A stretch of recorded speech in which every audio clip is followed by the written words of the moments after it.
اگر علم کے بارے میں کسی کو کہنا کہہ سکتے، میں بھی کہتا ہوں، لیکن میں پبلک میں ڈیبیٹ نہیں کروں گا۔ ہاتھ اوپر باندھنا چاہیے، نیچے رفعتن کرنا چاہیے کہ نہیں کرنا چاہیے، نماز کرنے پہ ڈیبیٹ کروں گا، نماز کرنا چاہیے کہ اس پہ ڈیبیٹ کروں گا، رفعتن کرنا چاہیے کہ اس پہ ڈیبیٹ نہیں کروں گا۔ یہ جو میں نے کہا، میرا پیغام تھا کہ جو افضلیت ہے اس کے اوپر آپ جھگڑا کیوں کرتے؟ افضلیت میں مانے نماز پڑھنے کا طریقہ، اگر میں کہتا ہوں، میری تحقیق کہتی ہے بھائی سینے پہ ہاتھ مارو، ہاتھ باندھو نماز کے لیے، کوئی کہتا ہے بھائی ناف پہ باندھو، ناف کے نیچے باندھو، میں نے یہ کہا تحقیق کرو، آپ کو جو صحیح لگتا ہے اس کے اوپر عمل کرو، لیکن جھگڑو مت، یہ پوائنٹ پہ عمل کرو۔ یکسانیت کیا ہے؟ نماز پڑھو۔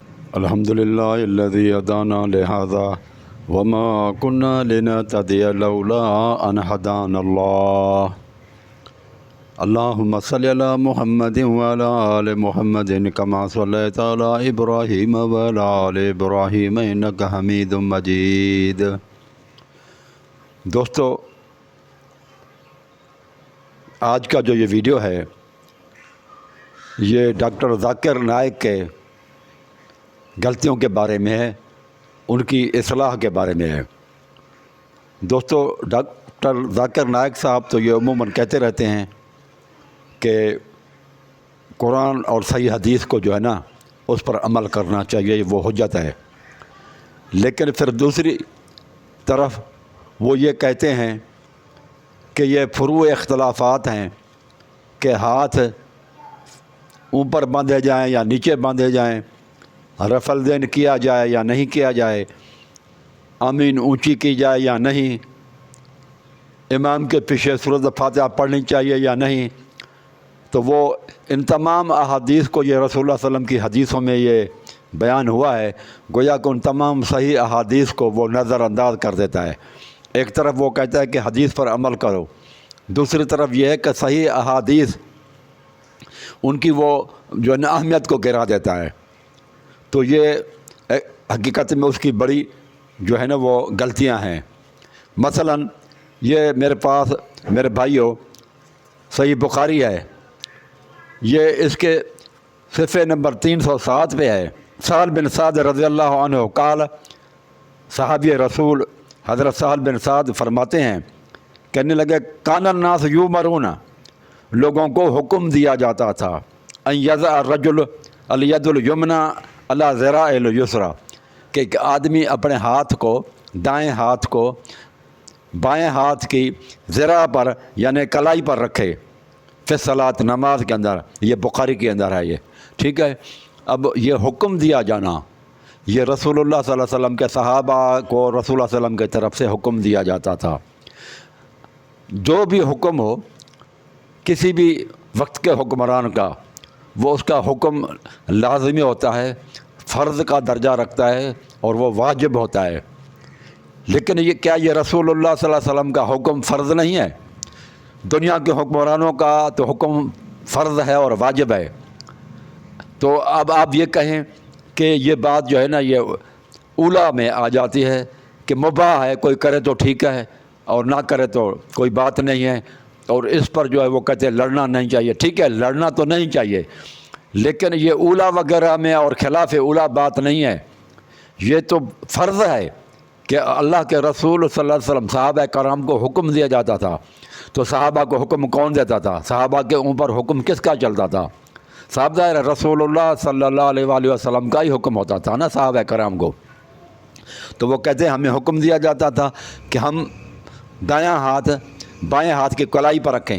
تو جب آپ دائیں ہاتھ کی کو جو ہے نا بائیں ہاتھ کی کلائی پر رکھیں گے تو کہاں جائے گا؟ یہ سینے کو حدود میں چلا جائے گا۔ تو اور یہ حکم ہے رسول اللہ صلی اللہ علیہ وسلم کا۔ اب اگر کوئی بندہ یہ ثابت کرنے کی کوشش کرے کہ ناف کے نیچے بھی ہاتھ باندھے جا سکتے ہیں، تو یہ رسول اللہ صلی اللہ علیہ وسلم کا ایک حکم ہے، حکم کو آپ چھوڑ نہیں سکتے کسی وجہ سے بھی، کیونکہ کہیں بھی کوئی ایسی حدیث نہیں ہے کہ صحابہ کو حکم دیا گیا ہو کہ وہ آپ اپنے ہاتھ جو نماز میں ناف کے نیچے رکھیں، یا حکم دیا گیا ہو کہ ہاتھ کو کھول کر رکھیں، نماز میں ہاتھ نہ باندھیں، کہیں بھی حکم نہیں ہے۔ لیکن یہ ہاتھ باندھنے کا حکم ہے، اور وہ بھی کلائی پر رکھنے کا ہے کہ کلائی تک آ جائے۔ تو آپ جب رکھیں گے تو سینے کے حدود میں چلا جائے گا، یہ